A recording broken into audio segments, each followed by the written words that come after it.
amount of weight over it, then you were in the pork chop platoon. You had to wear a red stripe on your shirt. I love that. So it's like a scarlet letter. You're fat. The pork You're chop fat. platoon. But even a slinky can be somewhat elusive. I'm not sure the Patriots have anybody like that.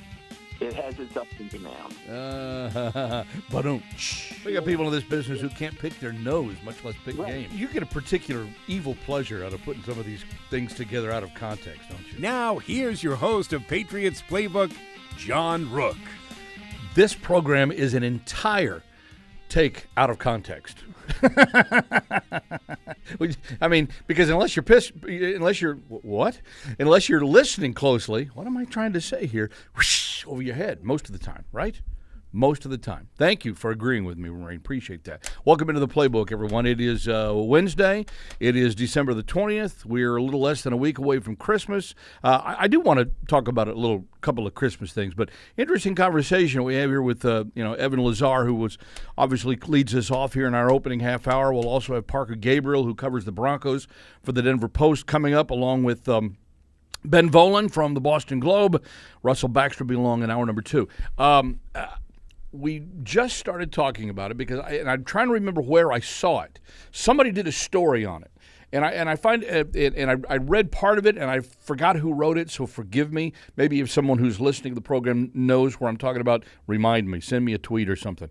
But the cadence that here we go. Yeah, the cadence that Dak Prescott uses for the Cowboys, how that actually got started. Yeah. Here we go, okay, here we go. Yeah. 17, 24, that kind of thing. Yeah. The whole continuation of what really started, we started paying attention to cadences when Peyton Manning brought in Omaha. Yeah. In which we all knew that Omaha was basically a signal for what? Changing the play call? Yeah. I was it Sports Illustrated? Okay, thank you. I was watching. I think it was Cowboys Eagles a couple weeks ago. Yeah. And was that Buck or one of Aikman or one of those guys had mentioned that the cadence was really important to Mike McCarthy, and it was something that the Packers started with Brett Favre, and then passed down to Aaron Rodgers, and then McCarthy has now passed it to Dak Prescott. And I think the main thing is that for Dak, I think it was different. Omaha, I think, might have been a little bit different for Peyton. For Dak, okay, here we go means literally, okay, like everything's set. We're set. We're set. Our checks are over. Alerts are over. The real play's coming. Let's go. Snap the ball. Yeah. So I think that McCarthy is a big believer in the fact that gets everybody primed and ready to play. Now everybody's okay. We're locked in. We're focused now on what we're doing, and it just the timing and just kind of the continuity of it improves when you use a cadence like that. And Brady was just ready go. Yep. That was it. So he'd say ready go. Yep, ready go. And that was just all he would say. And I think Omaha was similar to that. I can't remember the exact origin of if it was a kill. Some teams you check plays, you kill plays, things kill. You hear that all the time. Yeah. So that you most of the time when you kill a play is because you would have 2 plays called in the huddle, right? And so you're killing the first play, and then you're alerting or checking to the second play. And those are the types of things that NFL quarterbacks do. The Patriots are a huge 2-play in the huddle type of team. They have a run play and they have a pass play, and then the quarterback gets to the line of scrimmage, and usually based off of the safety shell, 2 high, 1 high, things like that, he'll check or alert into pass versus run. So it gives you a little bit of an insight as to why cadences are, why calls are the way they are. But I'm wondering out loud here, I said, why in the world doesn't somebody get creative here and sponsor a cadence? I also wonder, I mean, really, think about it. Everything else in the world is for sale. It's a fair point.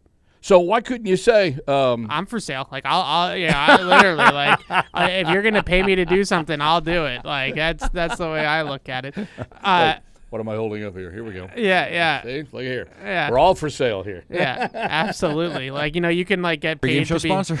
You can get paid to be on Twitter now. I'm all over that. Absolutely, Elon Musk. Why not? Yeah. Totally. Yeah. Bring it on. Yeah. I don't know. I think that's probably the next step in the evolution. Sponsor the quarterback's cadence. I also wonder, this was something that I was thinking about with Dax, because Dax is clearly setting up the actual snap, right? Like we're all the communication pre-snap is done. Okay, here we go, hike. And I wonder from a defense perspective if that almost improves your timing. Like, because when he says, okay, here we go, well, we know the ball's coming. Ready to go. Yeah, it's coming. Right. So I wonder how much of an advantage that is, to like a smart guy with good ears, on the defensive side of the ball. Sure. I don't know. It's an interesting thing, but I know they were talking about it on one of the primetime broadcasts. I can't remember if it was Sunday Night or Monday Night Football, about how important that is to the McCarthy system, the offensive system that Dallas runs. Think that McCarthy system has any legs to it?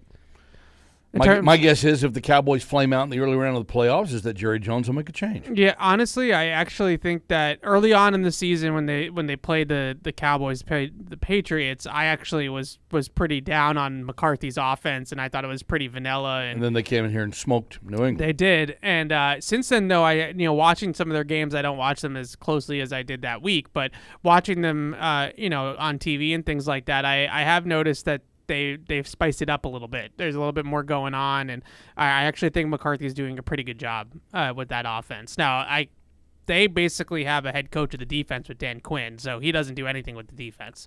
And I think it's crazy that Dan Quinn's not a head coach somewhere. He probably will be in the next year or two. But why do teams like Dallas, and I'll just pick on the Cowboys for a moment, but why do teams like Dallas seem to falter late in the season when they're relatively healthy? I mean, all things considered, stacked, nobody's completely healthy, but they just all of a sudden seem to fold up the tent and go home. I think it's two things. One, this might not be true because I remember a couple of years ago when it was Zeke and Dak, I think their rookie year, they were like the number one seed in the NFC. But what we just saw, I think, with Dallas is that they can't travel. Like they're a wagon in Dallas. I mean, they're unbeatable in that dome. All year long, they've been blowing teams out playing in Dallas, but then they go on the road to Buffalo and they're outside in the elements in December and they get smoked. So I definitely think that they are built like a dome team. They play in a dome, so I understand why they would be. But defensively, fast, aggressive, Micah Parsons type players. Offensively, they want to throw it. They want Dak. They want CeeDee Lamb. So I definitely think that that's a team that is maybe not necessarily built for the way the playoffs usually unfold. Because once we get to the playoffs, a lot of the time those games are more grinded out, just find a way to scrap and claw and find a way to win. And I think Dallas is kind of a front runner, honestly. Yeah, and I've long thought that about the Cowboys. Yeah. Front runners, and they really haven't been what I would call, serious contenders really since the days of the, Aikman and the bunch. The rest of them, Irvin and some running back, number 22, I think he was. They should Emmett, be. so. I mean, they should be in the NFC Championship game. Like, there's no excuse. I can understand. I would agree with that, but I don't think they'll get there. I can understand them losing to the 49ers in the NFC Championship game, obviously, but they should be in the NFC Championship game at the very least. What about the Eagles? The Eagles, I'm worried about. If I'm an Eagles fan, I'm definitely worried. Their back seven's not very good, and I think we probably should have known that in Week 1 when Mac Jones threw for like 400 yards against them. Wow. And that was in back in Week 1. I think a lot of people are like, oh, all right, they'll figure it out. But linebacker, safety, even corner now without Darius Slay last week is a problem for them. James Bradbury's not been very good. They have a great defensive line and they have some star power on offense, but their offense is very, very simple. It's been very rudimentary this season. I think losing Shane Steichen might have been the secret weapon on the offensive side of the ball for that team. I wonder, the Colts have been great, relatively speaking, especially losing their quarterback, and they're still in the playoff mix. So I wonder how much Steichen had to do with what was going on last year with Jalen Hurts. Right. A couple of different things I want to touch on with you here. First of all, we'll start off in the Patriots corner because earlier this afternoon, David Andrews was given the Ron Hobson Good Guy Award for his dealing with the media. And he's considered great. to be generally a really good guy, a stand-up guy all year long, right in the face of adversity. Whenever something big happens, they trot David Andrews out to basically give the company line, if you will, and he's taken all the darts, all the daggers, all of the lousy questions, all of the good questions, and handled them about as professionally as anyone can humanly handle it. Would you not agree? 100%. I think that David Andrews is one of the best guys that I've ever covered. Like in my time on the beat since 18, I would put him with Devin. Obviously, McCourty is fantastic. Matthew Slater, fantastic. But I would say David Andrews has an honesty about him and has, he's just a football guy, man. Right? And you just love that attitude. Right. You love the toughness, the snarl that he's got a little bit, the southern twang. Like you just look at David Andrews and you're like, that's an NFL offensive lineman if I've ever seen one. And I think what really stood out to me with him all season long, they've had a lot of losses, unfortunately. They've had a lot of tough losses, unfortunately. One-score games, last-second losses. And the first one at the podium every single week following the game is David Andrews. He's the first person to show face and put himself out in front of the media and the fans and talk about the game, whether it was week 1 against Philly, because we just brought that up, or the Germany game, which obviously was, I think, probably a turning point for this organization. Losing that game in Germany, especially the way that they lost it. Even if it's not Bill's job, Mac Jones's job is probably gone. That was probably the final straw for him as the quarterback here. So I think David Andrews in a lot of ways has been more of a stand-up guy than anybody else in the building, head coach included. And that's something that's really stood out to me all season is, not to keep taking shots at Bill, but I just really feel like David Andrews has handled it more professionally and better in some ways than Bill has. Just seem and listen, I'll take the other side of that, because in all honesty, we know how Bill handles things. He doesn't handle it very well. He doesn't want to handle it. It's almost like he refuses to acknowledge its very existence. So it's gotten to the point where I believe then that the organization has said, we need to trot someone out there that will handle it. Yeah. David, it's your job. It's possible. I just think it's very telling, and I get it. This is probably more just about us in the media and thinking about these things, because it's our job to talk to these people and ask questions and things like that. But to me, like, going back to the Germany game, because this was when it really stood out to me. When we came down from the outdoor press box there in Frankfurt, and we're waiting in the press conference room, the first thought that I had was, this is probably a game where the head coach should speak first. You would think. Like, this is probably a game that was, as far as regular season games go, had a lot of stakes for the organization because of where it was located and what it meant to the organization in that sense. A game where the starting quarterback completely, I don't even know what the word is, just throws a terrible interception and gets himself benched. I don't want to use a word that'd be mean. Gets himself benched. Wait, Evan doesn't want to be mean. Yeah. Okay. Gets himself benched on a terrible interception on a play that should have been a touchdown to win the game. Right. He benches him for the final possession of the game, and then the backup quarterback comes in and throws an interception.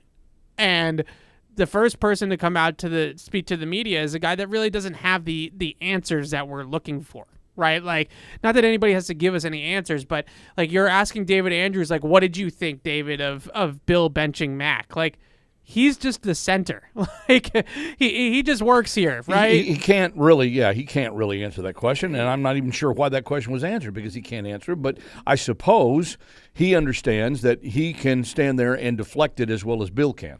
Yeah, it just, those types of things. I think there were moments throughout this season where the head coach should have been the one wearing the bullets. And I'm not saying that Bill hasn't necessarily, and he's certainly taken plenty of shots from people like us. So I'm not saying that he's being absolved by any means.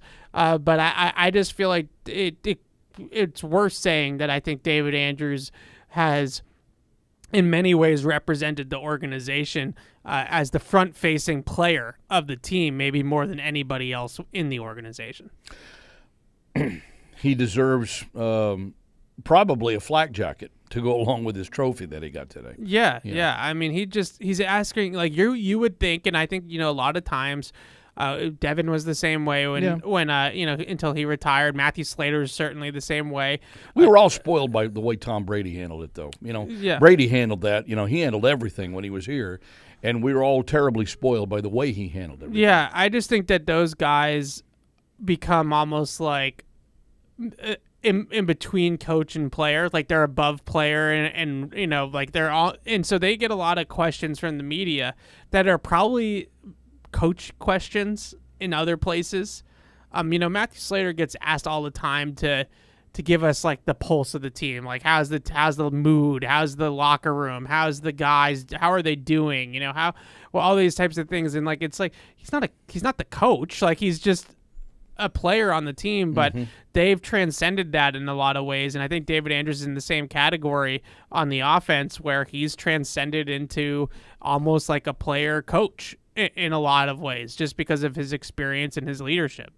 All right, so a couple of other things that I wanted to run past you, Evan, here, and not the least of which would be the Denver game coming up. But I noticed in some of the statistics that as I'm going through stats this week, and I think I saw Ben Volen tweeted this out a couple of days ago as well, but the Patriots right now are the lowest scoring team in the last 12 years in the NFL. Yeah. They are the 8th lowest scoring team in the modern NFL, which is the last 21 years, basically since Bill Belichick has been here. So if you're Bill O'Brien, how Christmassy are you feeling right now? Yeah, I think that there's definitely... And you are, by the way, I should say, you are our playbook offensive coordinator. So I appreciate that. We can certainly bestow that honor upon you for whatever it's worth. Evan might as well be the offensive coordinator. There you go. Yeah. I haven't heard that one in a long time, right? Marina. We buried that a little bit. We need to keep bringing that one back, Matt. Yeah, definitely. Those are happier days, John. Those are happier days. Happier days for who, Mac?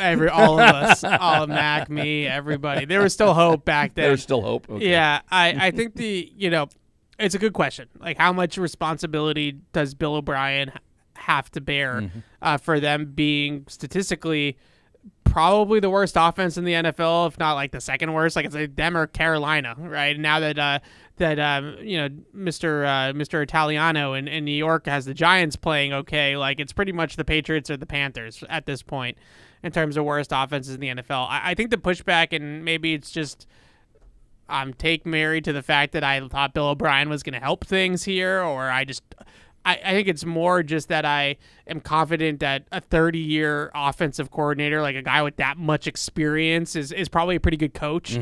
And I think the biggest thing is, the personnel. I do. And I think in terms of scheme and in terms of dressing things up and all that kind of stuff, as an offensive coordinator, it's really, really hard to do it without a respectable play from the offensive line.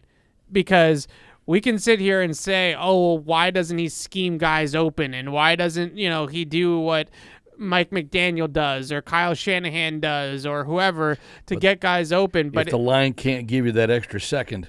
Right. But when they're, when they drop back to pass and Bailey Zappi is under pressure on 48% of his dropbacks and over 60% of his dropbacks in the second half, like he was against the Chiefs, what downfield passing game do you expect Bill O'Brien to be able to scheme up? You can't. Right. So the couple of things, I said this a while ago. Someone told me that as offensive football, you need 2 or 3 things. You either need the quarterback, the line, or the skill talent. You need 2 out of 3 to be a good offense. Good offense. If you have the quarterback and the receivers, then you can make up for the fact that the offensive line isn't great. If you have a great line and receivers and you have a mediocre quarterback, look at the San Francisco 49ers. Brock Purdy's a great example. I'm thinking the same thing. Right. Like, you can figure it out with that. The Patriots have none of the 3. So what an offensive coordinator is supposed to do when he has one of the worst pass blocking offensive lines in the league. He has 2 quarterbacks that are, let's face it, one's probably a career backup in Bailey Zappi, and the other one I have no idea what Mac Jones's future looks like. And the receivers we know are terrible. Like, they've been terrible for years. That we know that they're not good. So what is an offensive coordinator supposed to do with that? Could he have been a little bit better at certain things? I'm sure Yes, I'm sure there are things that he could do better at, but I have a tough time looking at him and blaming it on him. In terms of like, do I want him to be the coordinator next year? Do I want him to be the coordinator beyond? I think that that's a deeper conversation that I would have just about the system and just about this way of offense and the O'Brien, McDaniels, Weiss playbook, for the lack of a better way to sum it up. And I think that there is something to be said for the fact that this system could be extinct. Like, this system could be going out of style. And that might be a bigger indictment on Bill O'Brien than like the individual coaching job that he's doing for this team this year. Sure. All right. Keeping that into perspective then, how does this affect should it affect this team's overall preparation for Denver this weekend? Yeah, look, I think Denver is an interesting defense because they have a coach in Vance Joseph that also likes to dial up pressure. He doesn't dial up pressure the same way Kansas City does, which is with, creepers and like, safety and corner blitzes and things like that. But he brings a lot of 5-man pressure, brings a lot of linebackers, This is a defense that did have a 70 dog put on it earlier this year. It is. They're better than that now. But they have some warts. They're not a great defense statistically. They're 30th in the league in DVOA. They're dead last against the run. They're giving up 5.2 yards per carry against the run right now. It's dead last in the league. Now, the difference is that I said this last week. The Chiefs' run defense also wasn't statistically very good going into that game. Nobody's going to let the Patriots run on them. Like, nobody's going to go into the game and say we're going to lighten the box and we're going to give away some run yards, but we're not. No one's doing that against New England. They're going to play 8 in the box and force Bailey Zappi or whomever to beat them. Right. And to Bailey's credit, in the first half, he's actually made them pay a couple times for that type of strategy. So then why do we get second half Bailey? It's the question that we're all asking ourselves that are still hanging on to these last 3 weeks and trying to make it interesting. Right. I think the biggest thing with first half versus second half, one, there's definitely something to be said, I think, personally, for the defense, the opponent, taking Bailey Zappi a little bit lightly. Like, I think that they look at it and they say, this is a backup quarterback, 4th-round guy, Western Kentucky, like, not really a great quarterback, doesn't really have any receivers to throw to, so we're going to play man-to-man, we're going to get up on the line of scrimmage, we're not going to let them run the ball, and we're going to dare him to beat him down the field. And to Bailey's credit, they have. The last 2 weeks in the first half, they've made some plays in the passing game. Juju Smith-Schuster in Pittsburgh, 37 yards on the opening drive on a ball down the field. Mm-hmm. This past game, they hit some throws to Pop Douglas, Hunter Henry. Like, they did beat some man coverage. Devontae Parker. Yeah, so they were against Kansas City. He was 8 for 10 for 111 yards against man coverage. Mm-hmm. He did a great job throwing against man, and I think that takes teams by surprise. So then they adjust, they back off, they play more zone, they do different things, and they make adjustments, and the Patriots have not had a counterpunch. Like, okay, you're going to take us lightly, you're going to play man-to-man, you're going to stack the box, we beat you over the top, you adjust to that, and then what? And they don't have a counterpunch specifically because personnel. Yeah, I would say personnel, and I just think that Zappi is limited in his own right to an extent as well, and they're just they haven't done a good job of adjusting to the adjustments with him in the game, and I think it's all the above. The pressure starts to ramp up. That was my big takeaway from the Chiefs game, was how much pressure he was under, especially blitz pressure. Just they couldn't pick up blitzes to save their lives against a really good scheme in terms of blitzing with Steve Spagnuolo.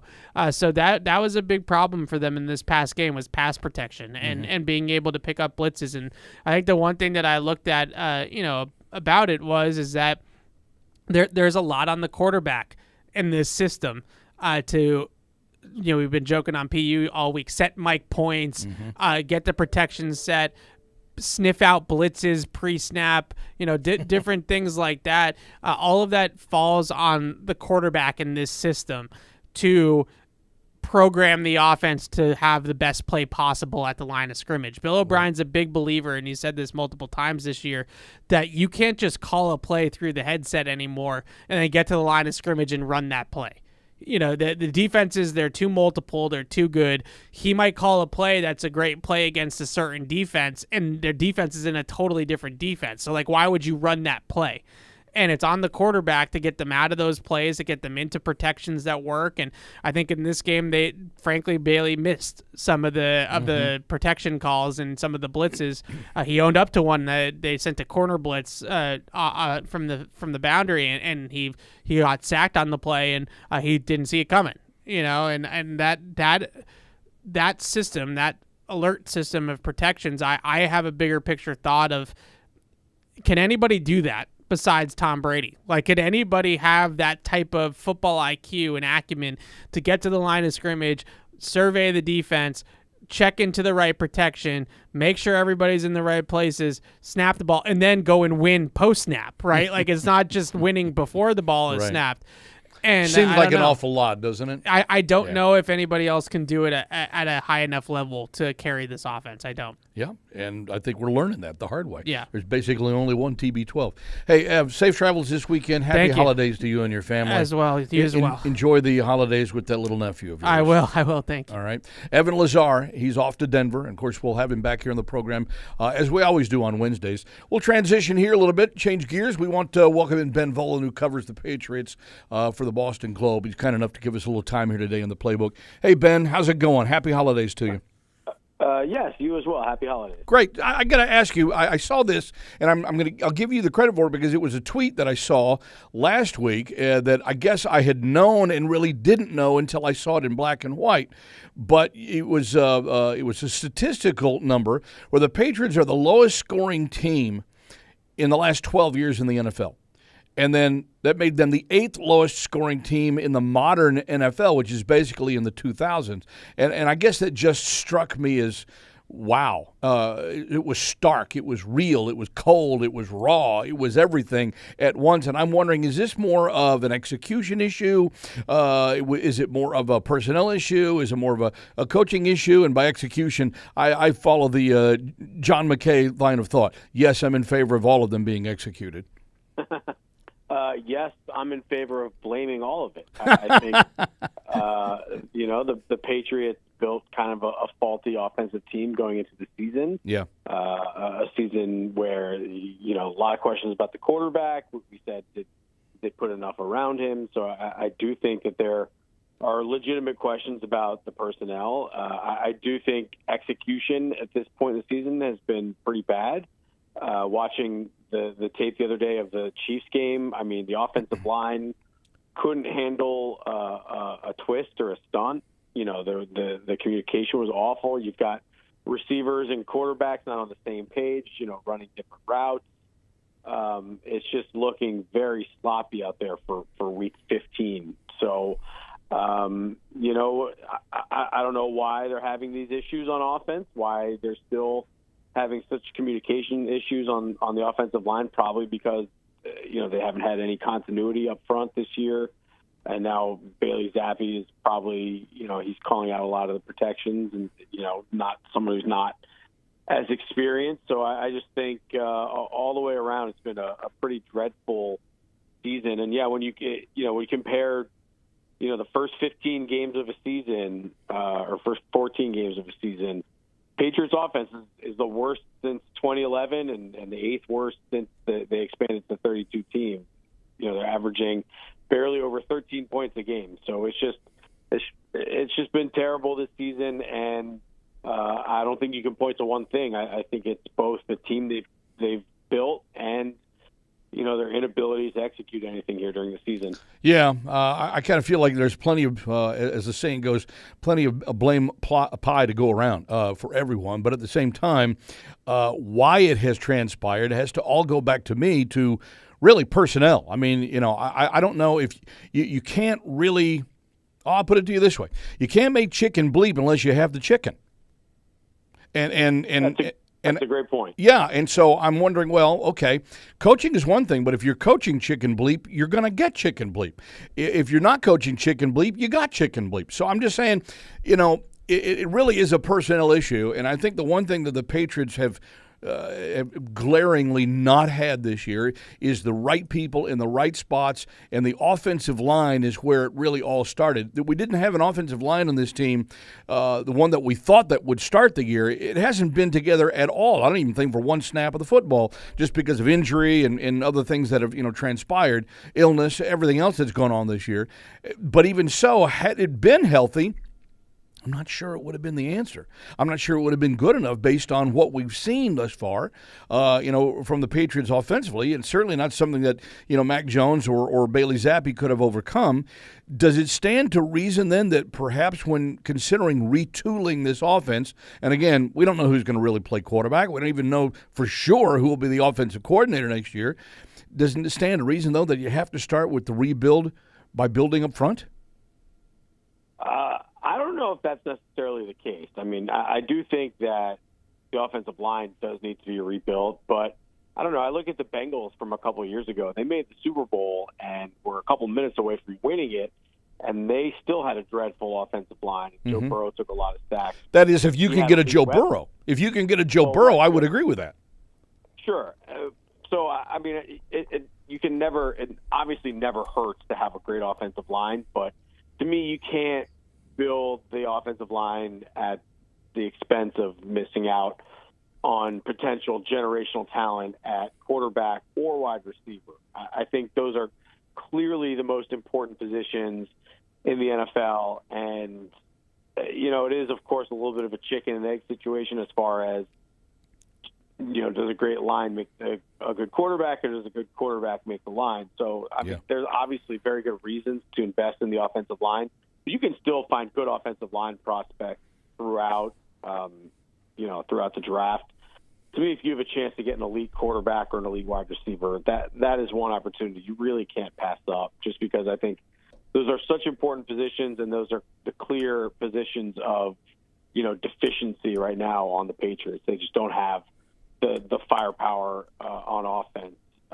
So, to me, I, of course, believe they need to rebuild their offensive line, but I would not do it at the expense of passing up on one of these quarterbacks or a top wide receiver.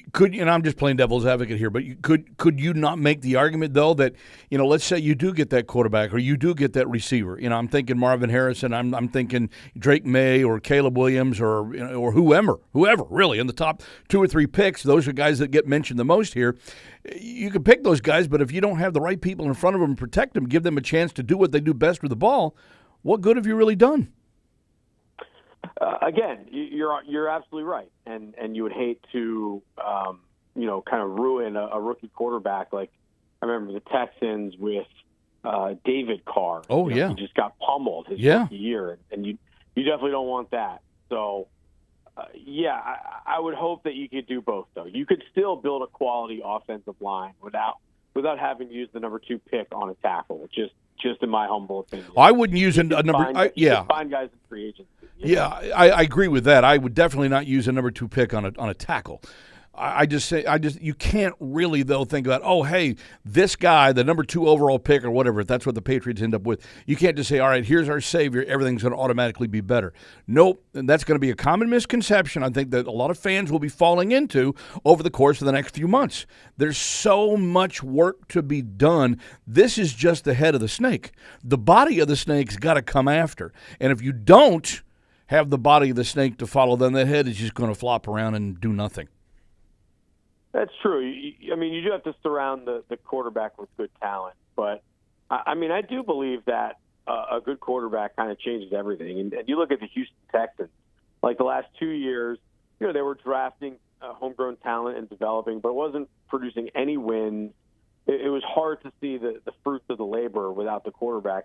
Then you drop C.J. Stroud in there. It's like, oh, wow, Tank Dell is a great player, and Nico Collins is a great player, and all of a sudden the offensive linemen are playing better, and just, the good quarterback just kind of raised the play of everyone around him and kind of highlights what everyone can do. So, Joe Burrow, is another example. Maybe it didn't produce immediate results because they still only won like 4 games his rookie year. But, I mean, a good quarterback, if you hit the right guy, he does kind of change everything in your franchise and can turn everything around. So, It can be instantaneous. There's no reason why it has to be this long, slow rebuild. You can be competitive and rebuild at the same time if you find the right people. All right, Ben. Let's get to the elephant in the locker room, so to speak. Is Bill Belichick the coach here next year? Having a hard time seeing it that way. I think it's increasingly looking like there's going to be a divorce. That said, it's not 100%. I do think, the Krafts and Belichick both need to see what the landscape's going to be. We don't know what teams are going to have openings. We don't know how attractive the Patriots necessarily are going to be. I don't think they want to just, fire Belichick and move on if they don't have a good plan. Mm-hmm. If they're finding that, Mike Vrabel is too expensive and they're not quite sure about some of the other candidates, because this is going to be a pretty big job now for the Patriots as far as, you're not just replacing a legend in Bill Belichick, but a guy who is the entire football operation. Right. So it's just going to be a massive undertaking. And so I could see a scenario where the Krafts they're not thrilled with the coaching landscape.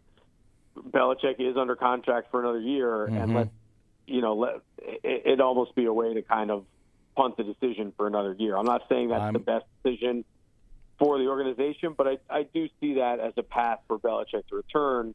That said, I think the Krafts are certainly leaning that way.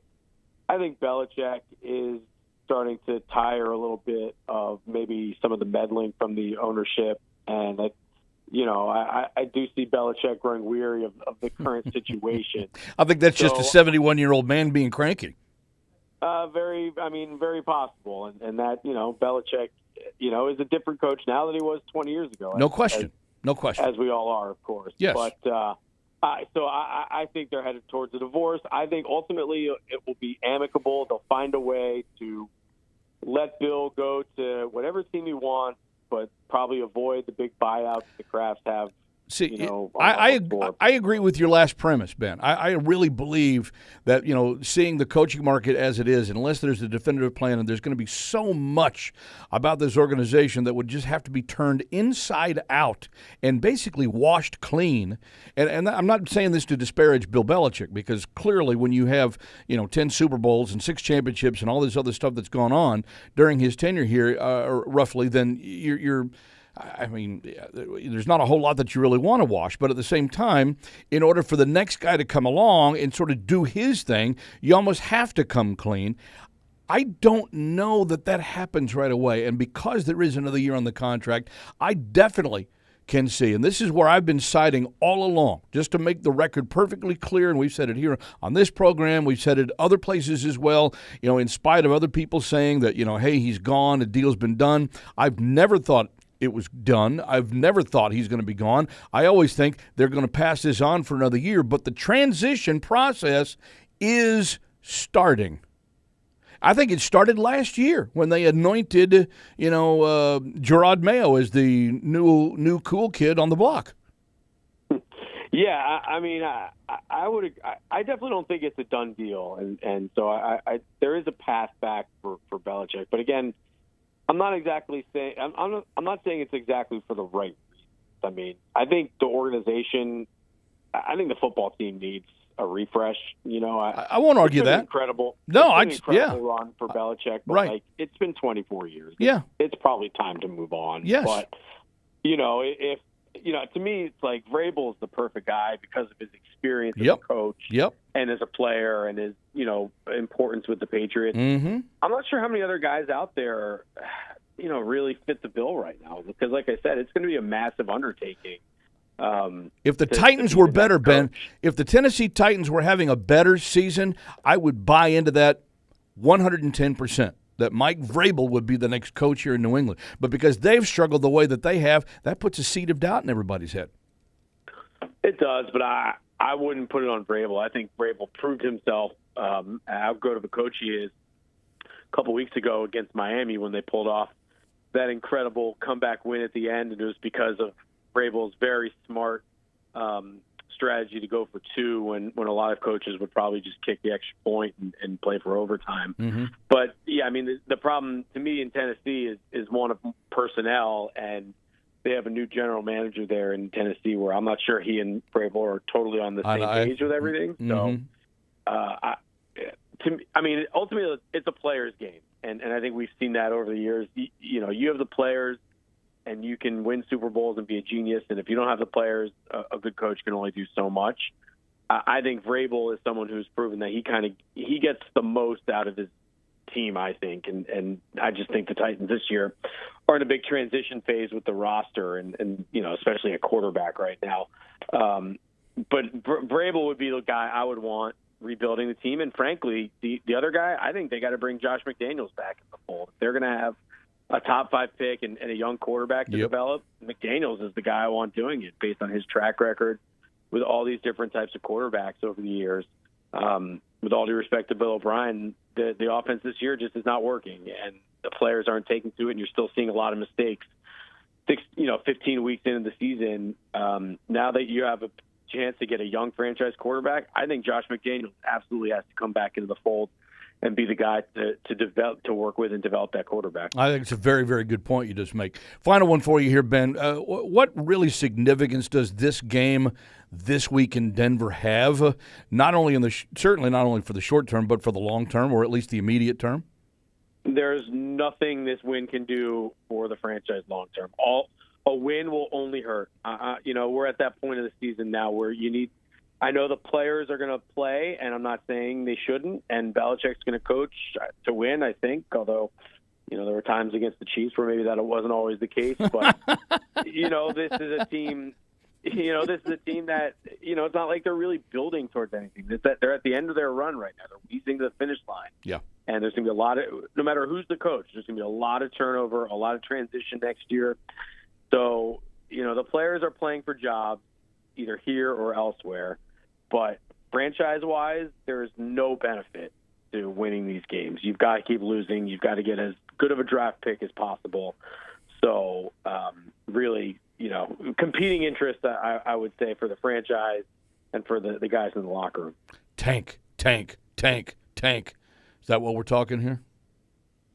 Yeah, something like that. But, the players aren't going to do it. Maybe, some people were kind of questioning Belichick and, his clock management and some of the things, punting strategies the other day. I found those rather bizarre myself. Yes, I did. Yeah, but there, if you win and you get to 4-10, great. What does that really get you other than a worse draft pick? Yeah. Ben, great stuff. Thank you for sharing. Appreciate it. And Merry Christmas, Happy Holidays to you and your family. Likewise to you. Merry Christmas. Thank you. Got it. Ben Volen, at Ben Volen on X. That's where you can find him, Twitter, whatever you call it. But that's where he is. Good stuff today. Really good introspective, site. It's just, Ben has long been viewed as, I think, a guy who, has been sort of a bleep stirrer. Is that a good way to put it? Yeah, I think so. And I don't necessarily think that he's anti-Patriot. Ben was that way, I think, when he was the beat writer for the Miami Dolphins years ago. But to me, I like seeing the other side of it because I already have one definitive viewpoint.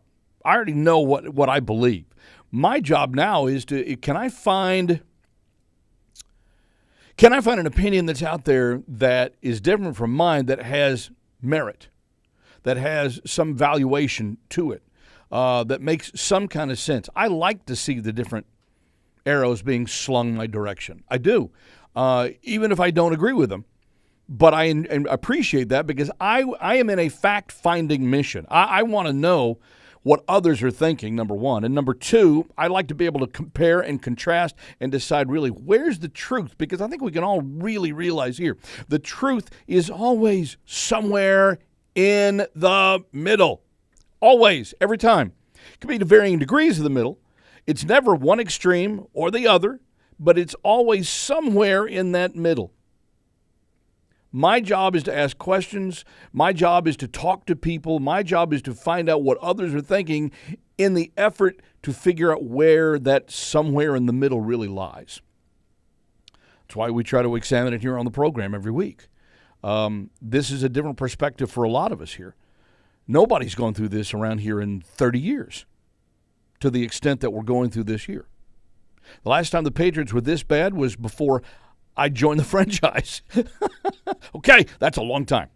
That's a long time ago. Okay? Eldred calls me, the legend, somewhat jokingly. I know. I would call myself closer to Methuselah than the legend. Speaking of Eldred, hey, Eldred, how are you? Merry Christmas, my friend. Merry Christmas, Mr. Legend. How you doing? And you and Miss Robin, hope you have a good New Year's and everything. I hope you guys do too, my friend. I hope you do. Any good plans, by the way? Are you going to stay at home? Do you have to work? What's your schedule? Nope. I'm gonna be with family again. Good. Dinner's supposed to be at my house, but we switched it to my nephew. Ooh, So are you going cooking? down to, Are you like- cooking? Are you cooking? Yeah, like I said, during Thanksgiving, I always do. Yeah, okay. I always do the turkey, the pies, green beans, and Nice. banana pudding. I always do those. Oh, Yes. and the banana put. God, you shouldn't have said that. Okay. Where's my invitation? It got lost in the mail? Anytime you're ready, like I told you before. Come Thank to you. North Carolina, let me know. Thank you, buddy. I always appreciate you. I appreciate you. What are your thoughts on what we've been going over today? Thoughts? Okay. I got time because I'm off right now. Okay. Here we go.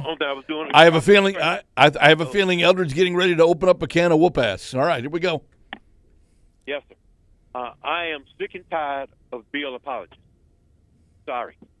This, everybody want to blame Bill O'Brien. He got some blame, but not much. He wasn't in. He inherited this from the bad GM that's been doing this for the last 10, 15 years. I'm sorry. Mm-hmm. So this team, if finally turn around, bit him in the butt. You can coach all you want to, Mm-hmm. but if you ain't got the players, like I've been saying, just coach holding the clipboard, and that's all he's been doing for the last 4 years. Mm-hmm. We've been the rebuild supposed to started back in 2020. Right when Tom left. Like I told you, 4 to 10 years for that team get prominent. When the quarterback leaves, never when the coach leaves. It's when the quarterback leaves. NFL facts. So we right now we're going year 5. Still the same way. Everybody think he deserves one more chance to come back. Why? Why? Because of 10 Super Bowls appearance, the 6 rings, 20-something years ago. I understand that you owe him a little bit of something, but he owe us too. But then again, you can't keep going back what happened in the past. It's the present that's killing. It's the present. And you don't have it. You don't have it. He's coaching his butt off. But you can cut your butt off if you ain't got nobody to execute. You just doing what we got now. Right. One half Zappy. I call it one half Zappy. Like I call Mac Jones Pop Gun on, or Pop Gun Jones. Because he can't throw You far, and Barrett, you and Rex Ryan. That's it. Yeah, you and Rex Ryan call him Pop Gun or whatever. I got right? it from Rex. Be honest. Did with you? Okay. I got it from Rex. All right. So I heard him on the thing. Like I said, he knew that. You knew that in the beginning. You and Savings buddies. So he had that one good year in at Alabama. He couldn't be out tour. He couldn't be out hurt. And he was there, but he couldn't beat him out because them guys was athletic and they can throw. But like I said, it probably got to be a little bit of football. I ain't gonna say the man ain't got no football, IQ, but he got broken after that first year. The second year, this year, he's done. I'm sorry, he's done. Yeah. So, but no, Bill. We're getting back to him. This is the worst, like I said before, the worst GM I done seen in NFL history. I don't care. Everybody can say, well, he got this. Yeah. In the beginning, yeah. But as time went on, he got worse because you had 12. You had 12. You had Hightower. You had a couple more guys in that defense that, they were team police. So you failed. You made that Patriots way thing. Right. You don't have that now. You don't have it. And he never, like I said, the greatest quarterback of all time. You gave him weapons one time. That was in 2007 when we went 19-1, but we went 18-1. 19-0, but we went 18-1. You gave him 2 receivers on the outside, one in the middle. You also had the little tight end. And then you got Grunk the following year. Right. Then you backed off of it. He's the one that started it. I don't know why he don't recognize that. Like the rest of the teams, they got the Ferraris. Well, you gave Brady Ferraris them years. But after that, you gave him Tonka toys. And the man had to make chicken poop out of chicken, chicken salad out of chicken poop, as you put it. Yep. For years. And Yep. he did it. Yep. And he did it. Yep. And he made it up, made up for the bad offensive line. We had some offensive line problems, but it wasn't that bad. Not like these guys. But, they was, you could tell when they played the Giants, when they played Denver, when they had that rush, or they played some, Brady was under siege a lot, but he knew how to manipulate and get by that. Our guys don't, and I wouldn't, like I said, I wouldn't have drafted Matt Jones and Zappy in the first place. Mm-hmm. Like I said, I wanted a Jalen Hurst in the first, but things are, But I need to tell Evan, I apologize. He was right yesterday. Olave was gone in 11. We was at 21. I hope we would move up, but we didn't. We moved back and got Strange that year. But you still had some wide receivers. You had Walker there. You had wide receivers there. You had a corners that definitely was there. There's another good corner there. Mm-hmm. And you had Pickett. But we got a Strange, and everything been Strange ever since. So, So I don't want to see no more of this. I'm sorry. Give him, I might sound cold or whatever. Well, give him his gold watch. Thank you for the 20-something years, and move on. Pat him on the butt and send him on his way. That's right. Yeah, okay. Hey, sir, I'm going to say something. Then I finally met a lady that was born in Boston, born and raised. She came home during Thanksgiving with my cousin. She about 28. No, she about 30. Okay. And she asked me, because we was talking, and she said, "You got a Patriots hat on?" I said, "Yes." She said, "I'm from Boston, born and raised." She said, "Are you tolerating them or are you putting up with it?" I said, "What you mean?" I said, "I'm a Patriots fan regardless, And she said, "No, it's time for the coach and that quarterback to go." Yeah. Only thing we know was winning from Brady on, but when things went south and it didn't get no better, she said, "Right now, I just tolerate them." And she's up there. She live up there. They live up there. They just came down for the holiday. Mm-hmm. And I'm like, that's 28, 30-year-old. So I'm wondering how many more 30-year-olds feeling like that, But and you got to understand that the perspective of a 28 to 30-year-old person, with all due respect, doesn't have the depth or the breadth of knowledge. I mean, unless of course they do a lot of historical, reading or looking at, videotape or game films or YouTubing or whatever you want to call it. They don't know. They don't have the perspective that, say, we had back, born and raised there, sir. Yeah, well, okay. Born and raised there. All right, but what does that mean? Unless you're on the planet and you're experiencing, what does that mean? Yeah. But just like me. There's a generation, Eldred, but the Patriots, because my dad and them was Cowboy fans. They still are. Right. So it rooted in them. So they knew from the past to the present. Okay. That's what I'm trying to say. What she was saying. She right. knew from the past to the present. Mm-hmm. And then the way back when we was losing. But when she got to the age, only thing she saw was Brady now. Mm-hmm. Brady and Bill. But man, Brady. Right. And we win it, Super Bowl. So the perspective is going to be warped. It's going to be skewed. It's going to be, it's going to be, it's not going to be normal. It's going to be one-sided based on what they have as their own historical perspective. Yeah, that's true too. I mean, but then again, let's face it. When you do nothing but win, and you're used to your teams doing nothing but winning, it's real hard to start appreciate winning.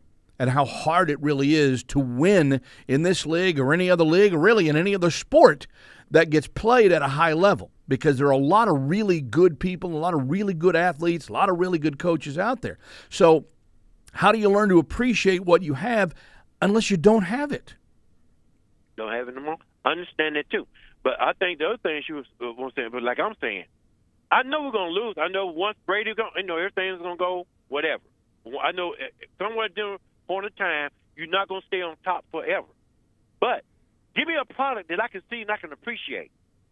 Show me some kind of little, some little fight, some football.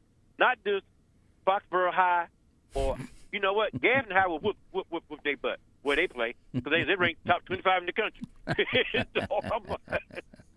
But show me some football. Show me some football. Okay. Show me some players. Give me somebody I can go buy. The last jersey that I bought? And that was Brady. No, not Brady. Moss, Brady. I got Dylan. That's it. Mm-hmm. I don't have nobody after that. Mm-hmm. I don't have nobody after that. Mm-hmm. You know, and I'm like, okay, I still wear them around, but like I said, right now, if I want to buy a jersey, I can tell you who I would buy. Not even Judon. Judon's a good player, you know. Yep. But Barmore or maybe Gonzalez in about a year or so, you know. But other than that, I wouldn't know who to spend my money on jersey-wise. Because team-wise, like I said, to me, besides those four right there, and maybe some more good ones, I can't think of nobody else I would want to have. Okay. And I'm typically offense. I love offense. I love, you know, quarterback, wide receiver, running back, whatever, you know. But I can't name another I want. I most definitely wouldn't buy a Mac Jones jersey or a Zappy. You know, won't never buy that. Okay. I don't care whatever. You Yep. know? I didn't get that again when we drafted. Yep. So like I said, that was a bad draft choice for me anyway. Yep. You know, but I don't know. But like I said, I can't name nobody on the team right now I would buy a jersey for. All right, so you're all for then. You're all for then cleaning house. Yes, sir. Okay, Clean wiping up. No the Vrabel. slate clean, No, and let's just build over start from the basement up. Start over. Okay. Because even if they do, and let's say you keep you go get Vrabel or you give what you call the ring, Mm-hmm. you know, you're gonna take another 4 to 5 years to build up. Oh, I don't know Why about not that. start over fresh? I don't know about that. I think the market of the market aspects of the game have changed today as compared to what they were 20, 30, 40 years ago, Eldred. I think a team can pick itself. Look at standings every year. How many last place teams last year are in a playoff hunt this year? A bunch, But except in New England. and I could tell you the difference. I could tell you the difference in that. Okay. What? One, they already started building back there. They started getting the right players, picking the right players, whatever. Maybe. And go from there. Maybe. Okay, look at Detroit. Agreed. Look at San Francisco. Well, I think Detroit has been look on the at- cusp for several years. They just finally learned how to get over the hump. Yeah, but they still building good players. And they still got a good program. They still, you know, the defense is as I don't like the defense, but offensive wise, I never thought Jared Goff would turn out to be that kind of a quarterback. Yeah. But they got receivers. They got wide receivers, you know. Okay. And they building up. They got, you know, little this, little that, Sure. little bit on the line here. Sure. You know, but they build it. We ain't got that. Not yet. We don't have that. Not yet. No, you are correct. It's going to take a couple more years. Well, You know, and then my biggest fear, if they keep him there, he keep the GM, we be there for 2. He'll trade down, get both draft picks, and so he can try to fill some holes with Jags like he's been doing. You know, that's my biggest fear. Jags. I like it. That's my biggest fear. I like it. Eldred, Sir, try to put it all to the side and have a happy holiday anyway, okay, my friend? All right, you too. Always, Mr. Legend. Merry- Have a good one. Merry Talk to you Christmas. after the game. Yes, sir. All right, bye-bye. Yes, we will. Merry Christmas, Eldred. All right, so we'll get back to that thought process in a little bit. You gotta love the passion. The passion is off the hook. Parker Gabriel covers the Denver Broncos for the Denver Post, and good enough to give some time of his time here in the eve before this game. Of course, a couple of days before that anyway, but in the pregame time frame here. Parker, John Rook here in Foxborough. Thanks for the time today. Appreciate it. You bet, John. Happy to be here. You know, it's a little different scenario, and I guess to start this year, it really didn't start that way for the Broncos anyway, because they were kind of thought of as an also ran, and when they gave up the 70 burger to Miami earlier this year, I mean, I'm sure there were a lot of people, especially in Colorado, who are wondering what the hell is going on here. What is Sean Payton doing? What are these guys doing? What are they building here? And yet, you got a team now that is only 3 weeks left to go, but you're certainly in the playoff hunt if a few things break, in the right direction. So I'm just kind of curious, what do you put your finger on a particular changeover for the Broncos in the season for this kind of thing to kind of happen for them? Yeah, it's been a roller coaster ride, that's for sure. And I think the biggest turnaround in the middle of the year was the defense, led by Vance Joseph, going from starting the year as being one of the worst starts in NFL history defensively. I mean, after the 70 points in Miami, Justin Fields was 25 of 26 at halftime in Week 4 for Chicago against them before they stormed back from being down 21 to win that game. Wow. That got them to 1-3, and then later on they won 5 in a row. So it's really been a defensive turnaround. Now, obviously, they didn't play well Saturday night. They gave up 42 to a really good Detroit team, like you guys were just talking about. Yeah. But that's been the biggest differentiator, and the offense has been, okay, not great, sort of the whole way.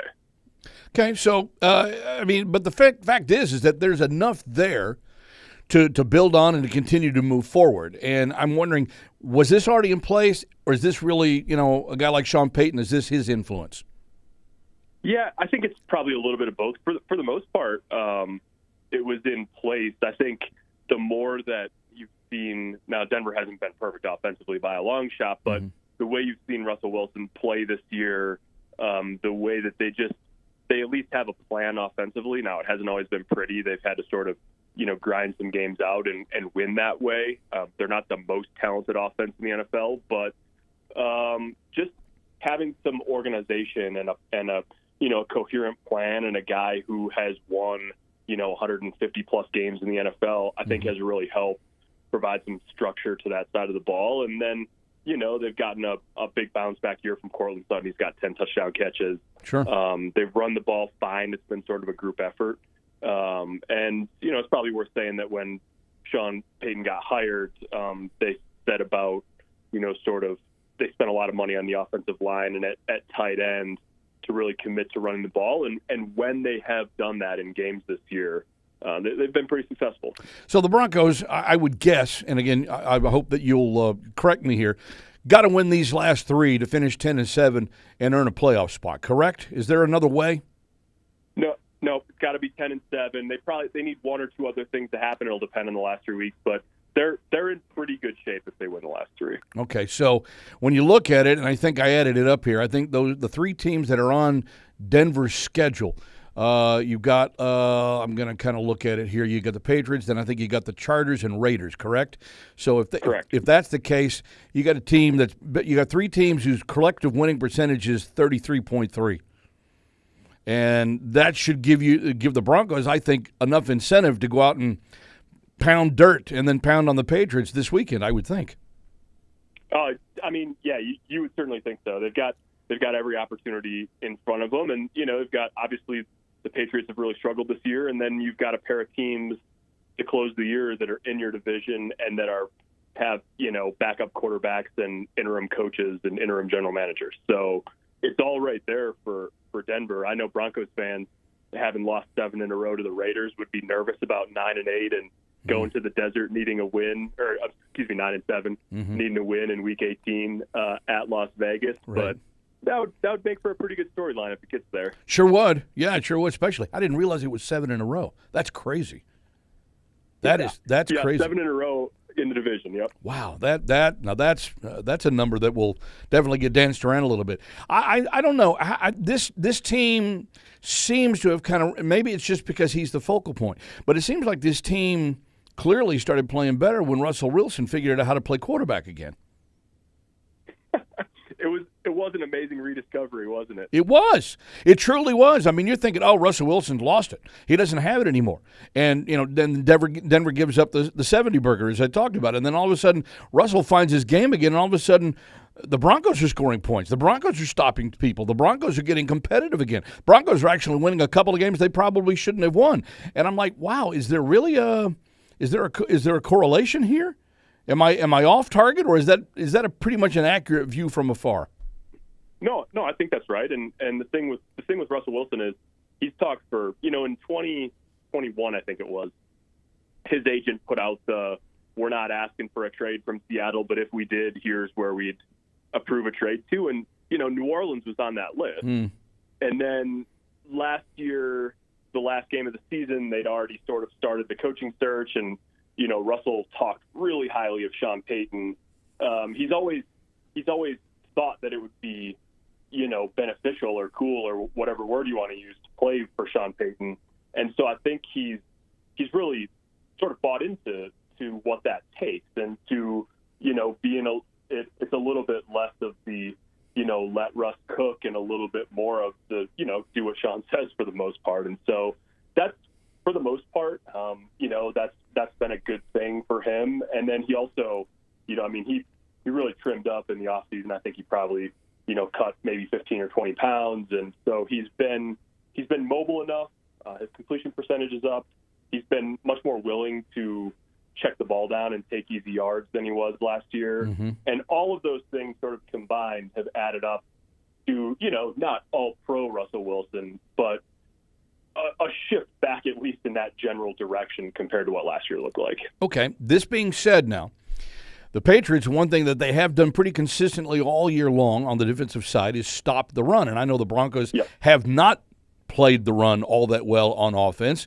So if we've identified, an Achilles heel with Denver, would the Patriots tend to maybe, flood the secondary, muddle the middle of the field, try to make it more difficult for a savvy guy like Russell Wilson? Could that work against him?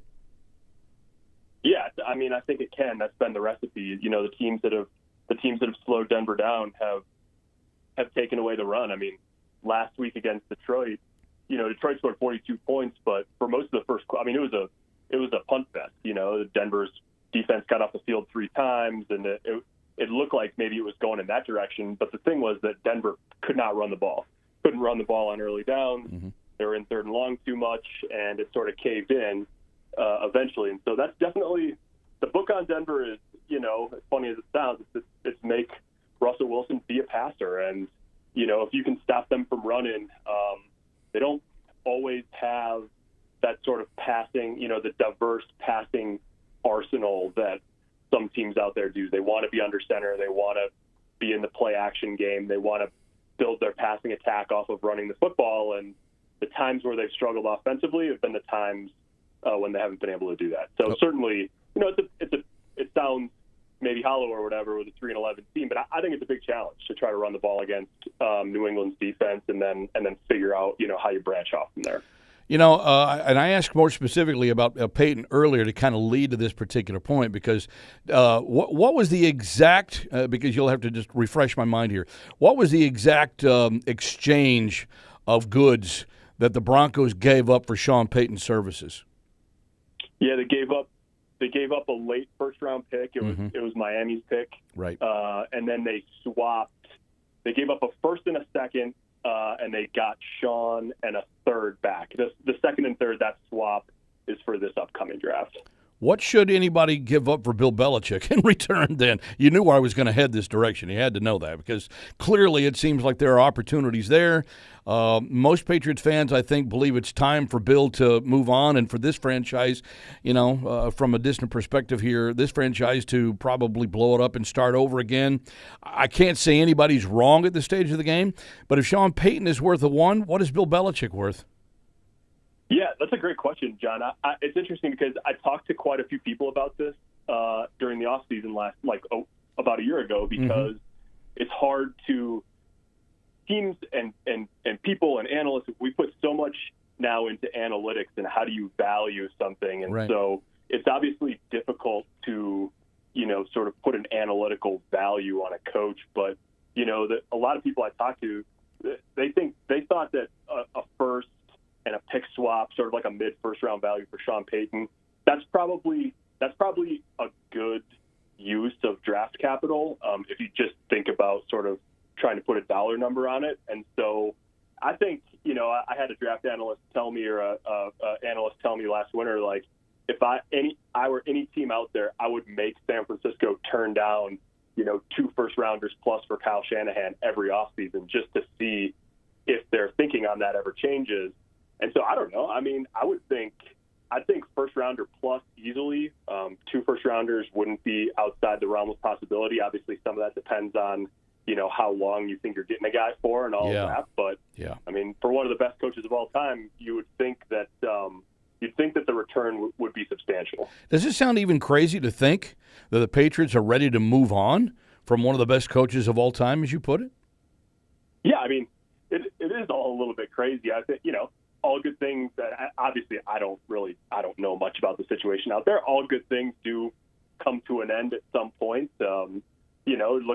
Look down the seaboard a little bit at Aaron Rodgers. I grew up in Wisconsin. I watched Aaron Rodgers, Brett Favre half my life, and Aaron Rodgers the other half of my life. And it comes to an end, and sometimes it can be good for everybody involved, and sometimes it's not. But I think one thing is it would just be fascinating to watch, Bill Belichick operate somewhere else. I just think it'd be a shock to the football system and world. Who knows if it'll happen, but it would be a fascinating turn of events to watch unfold. I really agree with that. And the reason I asked the question, and I wouldn't expect you to be an expert on that, but I'm just interested. I'm very curious on perspective around the country. I mean, because clearly there are other spots, outside of, New England and maybe one or two other hot spots, where there are a lot of Patriots fans that, quite frankly, people, when I ask the question, they answer me like I've got three heads. Why would you even think about that? But it's sometimes you get so close to the forest you can't see the trees. That old adage. So that's why I'm curious to look at especially a situation in Denver where you literally did give up capital to get the head coach in to help turn things around. And at 7-7, would you say that it has been successful as far as his first year in Denver? Yeah, I think it has been. It's always interesting. The Broncos played Houston a couple of weeks ago, and last year when the Broncos went through this process, D'Amico Ryans was the other guy that was in contention for that job right until the end. And so you're always it's a good reminder about how much fit really does matter. And especially when you've had a guy as long as Bill's been in New England, it can be easy to lose sight of what it actually takes to hit correctly on that, right? D'Amico Ryans doing a great job in Houston, rookie coach, rookie quarterback. In Denver, you've got veteran coach, veteran quarterback. Would it have worked if it had gone the other way? Maybe it would have. D'Amico's a great young coach. Maybe it wouldn't have been as smooth as it's been for him there. Who knows? So it's one of those things where, it's a big undertaking. It really matters to find the right guy.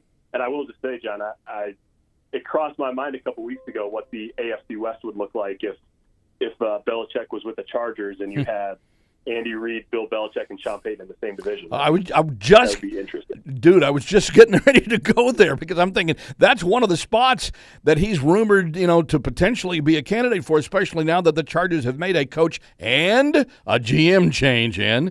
Right. That would make things really dynamite, I think, in the AFC West, just from a dynamic point of view. Oh, yeah. I mean, you're talking about three guys that are, I think they're all in the top six in active NFL coaches. Sure. Winning right now, Belichick and Reid obviously at the top. So, it'd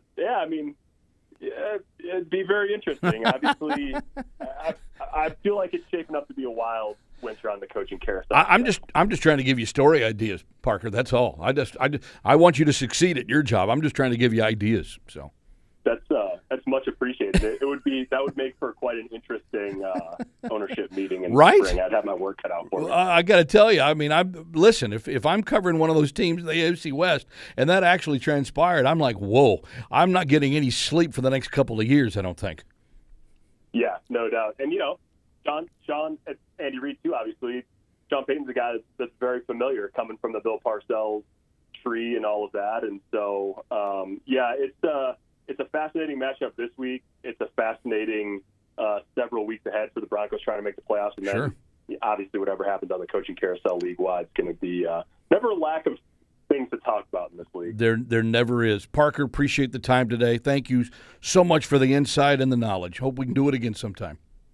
Yeah, no doubt. Anytime. You got it. Parker Gabriel covers the Denver Broncos for the Denver Post. You can find him online, x.com, Twitter, at Parker J. Gabriel. Parker, letter J, Gabriel, at Parker J. Gabriel.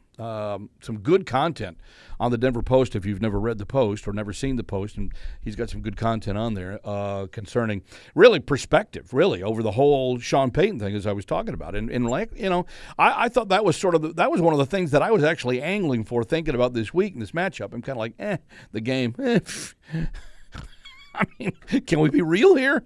Got to be real for a second. I'm not really into Xing and Oing the chances of beating Denver. Can we be honest with each other here for a moment? Because it really doesn't mean anything. It means nothing. We've been on big picture point of view around here for how many weeks now?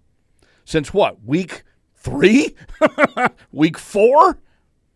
We've had, oh, God, we got to wait until April. We got to get a good draft pick. Okay. That was back in September. So what good does it really do to game plan, how you're going to, run against the Broncos front seven? I'm like, okay, that's for the guys down the hallway in the locker room, for the players, if they still feel like playing. And I believe that they do. Competitors compete. Football players play football. We've said this a million times. That's what they do here. They're not going to go in and mail it in. Nobody's going to tank. Anybody who says tank, you don't know what you're talking about. You don't. I would wager strongly you've never put on a jockstrap. And I'm sure there are more than, just the females in our audience that, have never put on a jockstrap. And I'm not saying that to be disparaging. I'm just saying you've got to have experienced that camaraderie. And you don't need to put on a jockstrap to understand what it's like to be on a team. Male, female, whatever. You don't have to. I'm being over dramatic. But that's okay. That's what we do here. We try to get you thinking. That's all I want you to do, is I want you to think. And the idea behind this is that tanking doesn't exist because your pride won't allow you to. Now, will the Patriots beat the Broncos on Sunday? I don't know. I mean, it stands to reason that, it could be a competitive game, because I think the matchups actually, when it comes to, what the Patriots do well defensively, I actually think that they can probably play Denver pretty well, if you really want to get down to it. We all know what the question is. Can the Patriots score on Denver? And Denver does not have a statistical good defense. I talked about that with Evan at the top of the show today.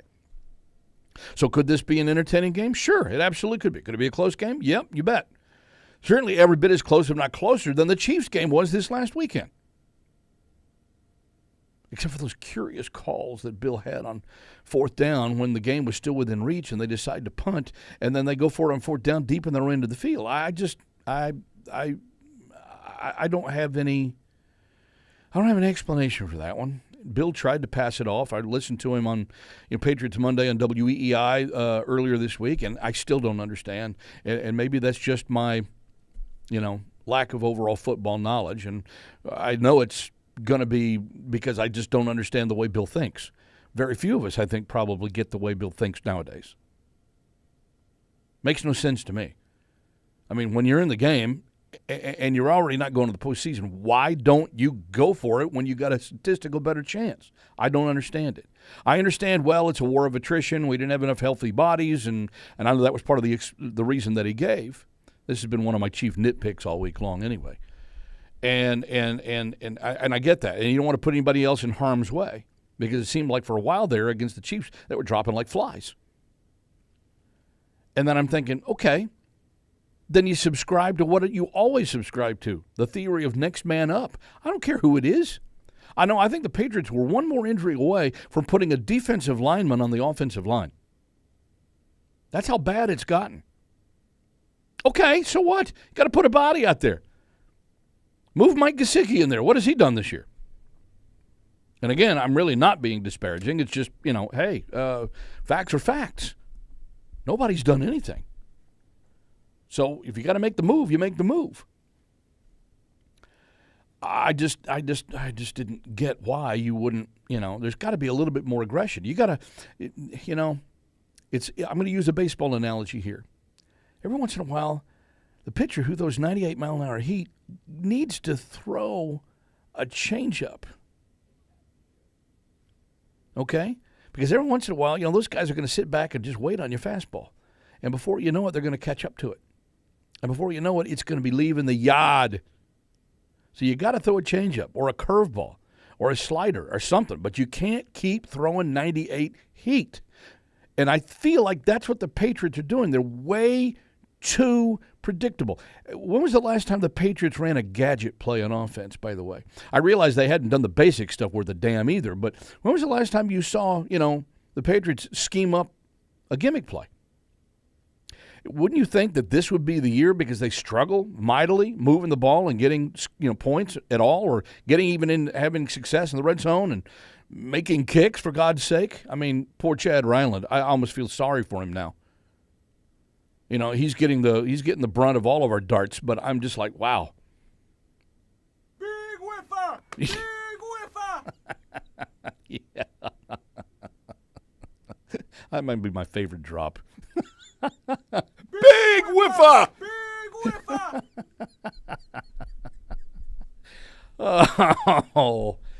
Oh, he's a rookie. He'll get over it.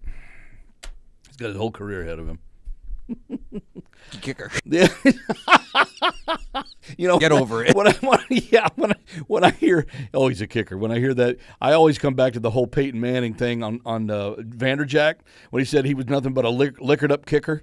You remember that when Peyton Manning was playing for the Colts? He called Mike Vanderjack. What does he know? He's a liquored up kicker. Oh my God.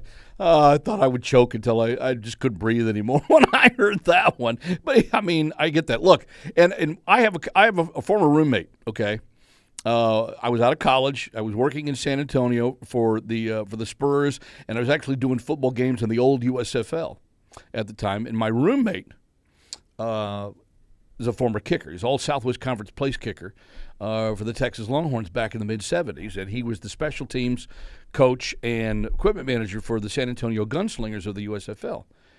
And when I say kickers are a different breed, yeah. But Billy was the coolest kicker I ever met. Dude was solid. I mean, we were, we lost touch with each other for roughly,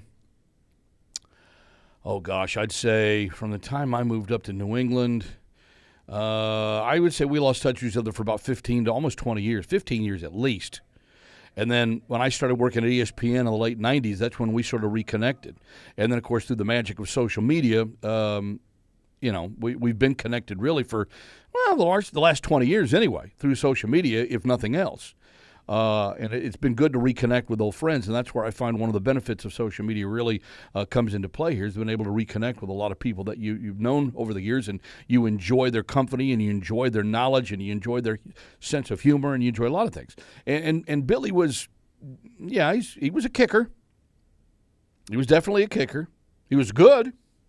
Had a cup of coffee with the Rams, I do believe, again, back in the mid-'70s. But yeah, he's different. I was always laughing. Have I told this story on this show? Have I told this story? I don't know, Matt. Correct me if I'm wrong here. Have I told the story about the night that the USFL shut down? Okay. Well, I'll make. You have. It hasn't been in the 5 years I've been here. Okay. All right. Okay. Thank you. So I'll make this brief because I know we're going to get to Russell, but. This was when the USFL won its lawsuit against the NFL, right? And then they trebled the damages, right? The federal court, U.S. federal judge, trebled the damages, and they won $3. Okay? Sued the NFL, won their case because they thought they sued because the NFL was a monopoly, all right? And then the judge agreed, gave them $3 because it's like, who cares? No one's going to care, okay? And so we actually have, believe it or not, we have Donald Trump to thank for that. Okay, because Donald Trump was the owner of the New Jersey Generals at the time. And he's the one that forced basically all the other owners in the USFL to agree with him, strong-armed him, just like he does nowadays. And I'm trying to stay apolitical here. I don't want to sway anybody's thinking, all right? But he said, hey, we're good enough to compete with the NFL. We think the NFL should take us. We should merge, just like the old AFL did with the NFL back in 1970, okay? And so all the owners said, oh, yeah, you're right, Donald, you're right. We got to go. We're good. We got a product here. Well, they did. They had a good product. They absolutely did. If anybody remembers football from that time frame, it was a good product for the spring. Still going up against the NFL. And so they got the $3, and we got. I remember I come home from work, and Billy, my roommate, comes in and he goes, "We're done, rookie." I said, "What?" He said, "We're done. They're shutting down tomorrow."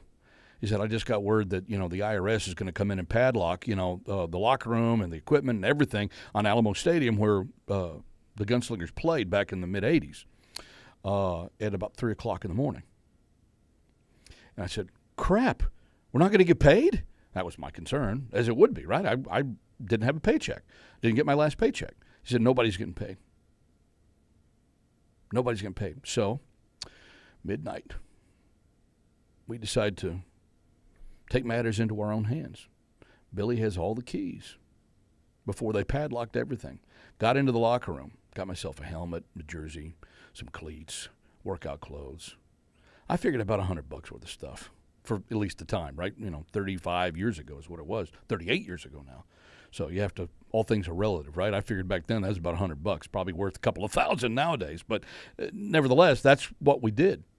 That's what we did. In my office at Dean College, I've had that gunslinger's helmet for a long time. It's a beauty. It is an absolute beauty. It was worn by the backup quarterback, so it was pretty clean.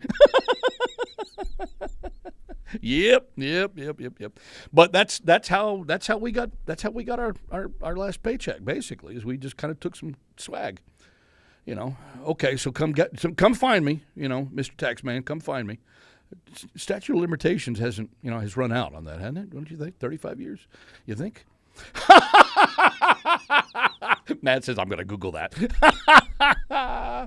Oh goodness, I hope so. Listen, it's a fun story. And it's a true story. That's the downside. That's the business side of pro football. The USFL was a really good product for about a year and a half back in the 80s. I mean, the USFL, and Russell will know this, USFL spawned, really, to me, in that era, that spawned the offenses that you really see prevalent now in the National Football League. The whole run and shoot, the old Mouse Davis offenses, and 5 wide and spread off, and that was prevalent in the USFL. The Houston Gamblers, Jim Kelly was their quarterback. Rick Neuheisel, you remember Rick Neuheisel? He was our quarterback in San Antonio. We had a middle linebacker by the name of Put Choate.